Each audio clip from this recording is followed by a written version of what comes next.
The makers of Postum, the favorite mealtime drink in millions of American homes, present your favorite radio friends, Lum and Abner.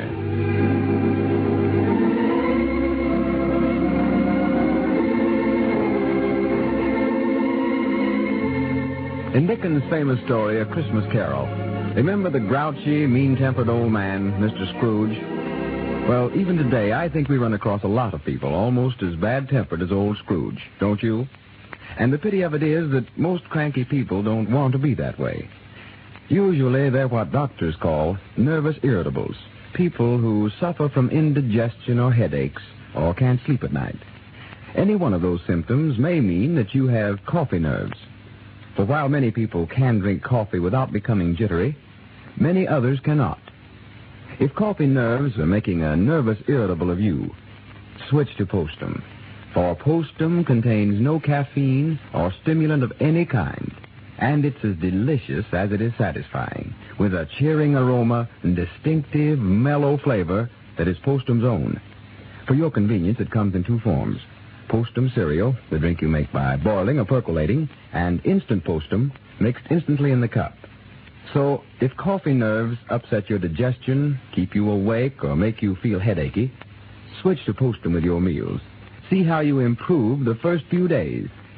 See if you aren't less of a nervous irritable at the end of 2 weeks, and after you've given Postum a full 30-day test, see if you're not again a cheerful, good-natured person.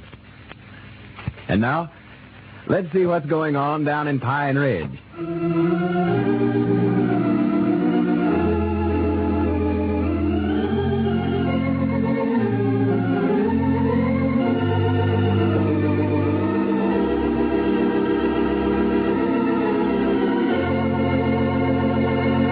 Well, it's Christmas time in Pine Ridge, and all business and other activities have been cast aside in preparation for celebrating the holiday. A heavy snow has fallen, and it is now after dark. 3 old fellows, Lum, Abner, and Grandpappy Spears, are trudging through the snow on a real Christmas mission. Listen. Hey, you're sure we're headed right now, are you, Grandpap? Oh, yeah. Yeah, I know this the way all right. Doc Miller rode his horse over here. You can see his tracks there in the snow. Oh, yeah, them his'n. Well, it must be the old Gaddis place then. Yeah, that's just about where it's at. But there ain't nothing but the barn left there now that the house burnt down 2 or 3 years ago. Well, Doc says it's due east from that road where we turned off there. Due east? Yeah, which way is east? I ain't paid no attention to the directions here. Wait a minute. Whereabouts is the East Star? There it is, right ahead of us. Yeah, we're going right, man. Don't worry about that. Yeah, we can just follow the East Star. Yeah, that ought to lead us to it, yeah. How did you find out about these folks, Grandpap? Well, Doc Miller and his woman had supper over at our place, and we were sitting there visiting after we got on eating, and directly the telephone rang and told Doc to get right on over here. Well, who done the calling? Oh, some feller named Joe something or another. I forget what he did call his name. Uh-huh.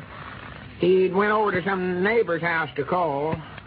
Said they'd been into the county seat to pay their taxes, and there weren't no room at the hotel, so they come on out here to this old barn to spend the night. Well, this ain't fitting weather to have to stay out in the barn, I'll say that. And they said they were sort of expecting the baby to be born tonight, huh? Yeah, that's the reason they called Doc Miller. Yeah, what's the matter, Abner? I notice my arm's getting tired here, feller. Well, here, let me carry them blankets a while, and you carry this oil heater. It's plumb wore out. Is that box of groceries getting heavy, Grandpap? No, I'm all right, Lum. You ought to be there directly anyhow. Yeah, this snow tires a body out walking through it, you know it? Yeah, well, maybe we're walking a little fast for you, Abner. Yeah, slow down a little here, fella. Well, here, you take the lantern. Yeah, let me get hold of the thing. Yeah, there it is. Wait. Mighty thought of you fellas to come over here at night. Sort of hate to call you to get out a night like this. But after the doc left, me and the woman got to talking about how pitiful it was that couple was having to stay out here in this barn.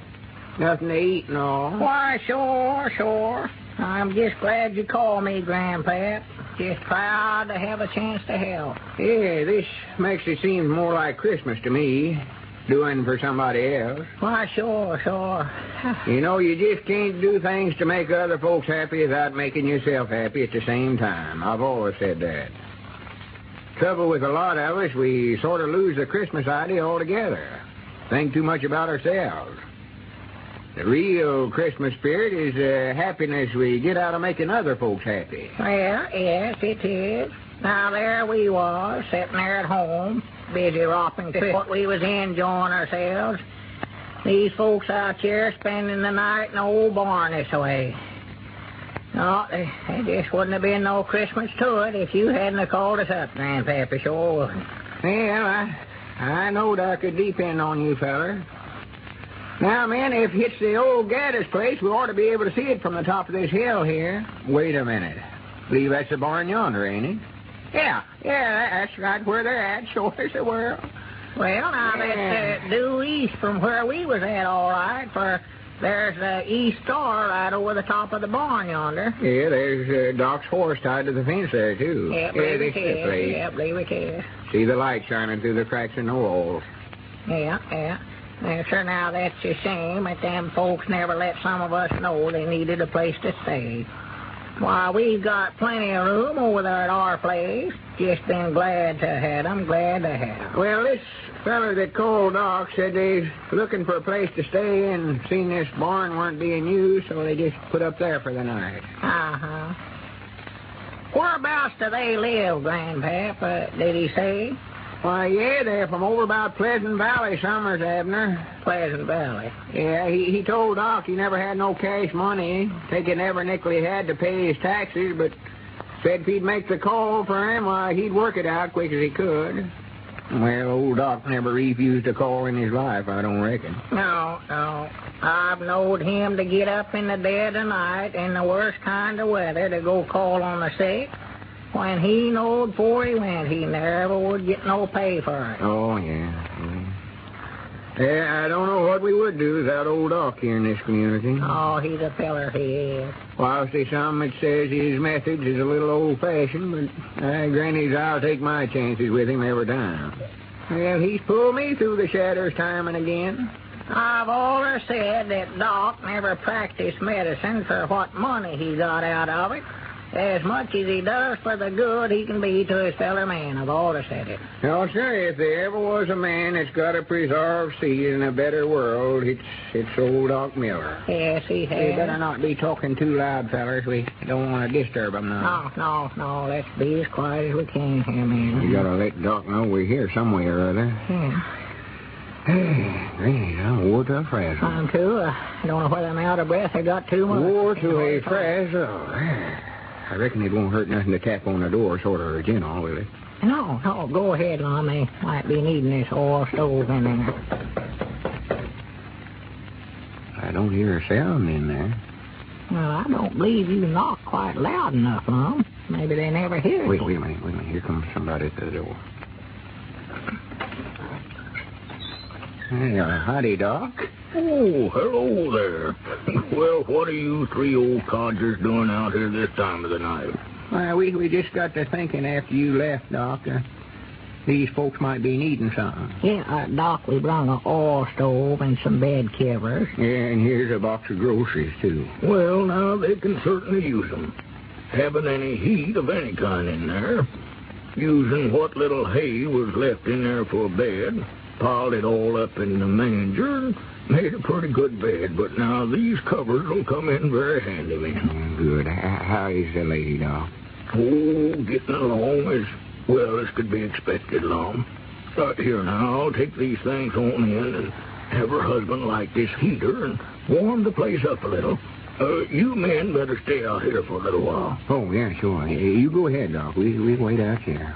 If there's anything we can do, Doc, why, just holler. Yes, all right. Thank you, Grandpa. Doc, just a minute. What kind of work does this feller do?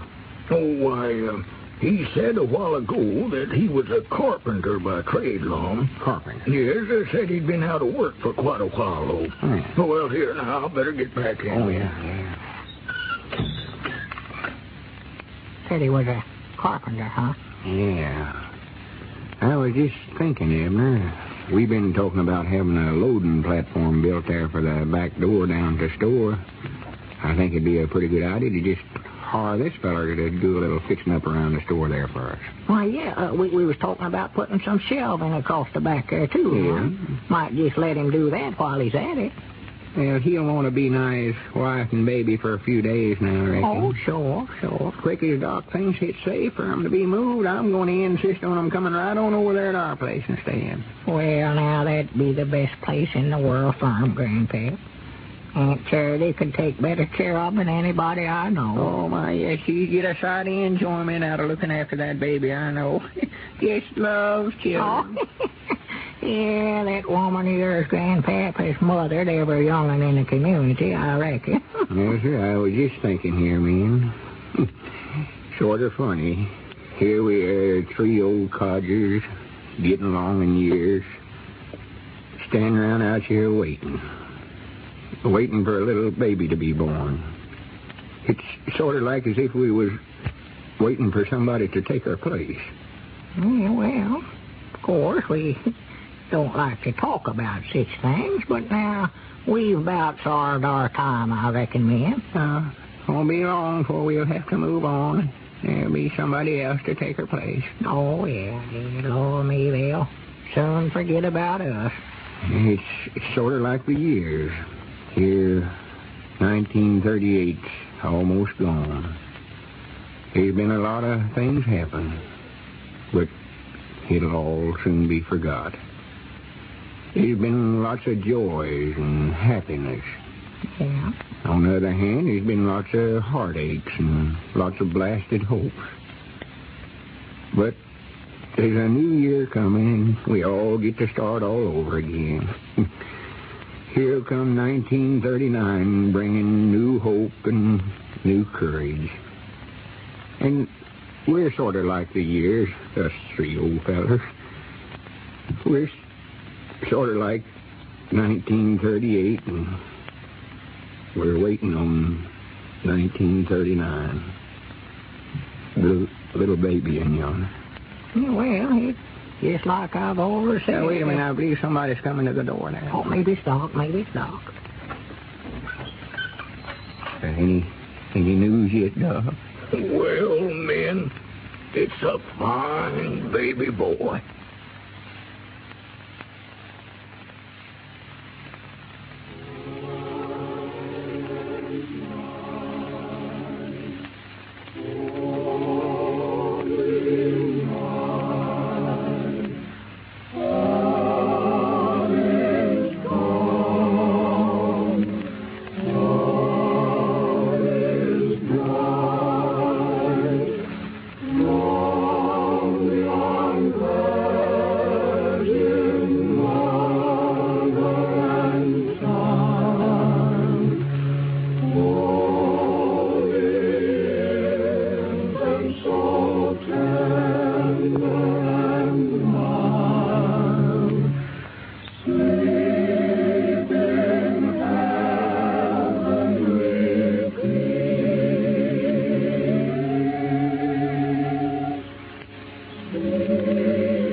And now, in the spirit of the season, Lum and Abner and the makers of Postum sincerely wish all of our friends a happy and joyous Christmas.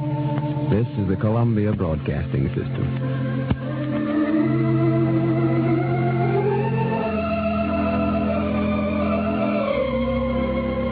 KNX Columbia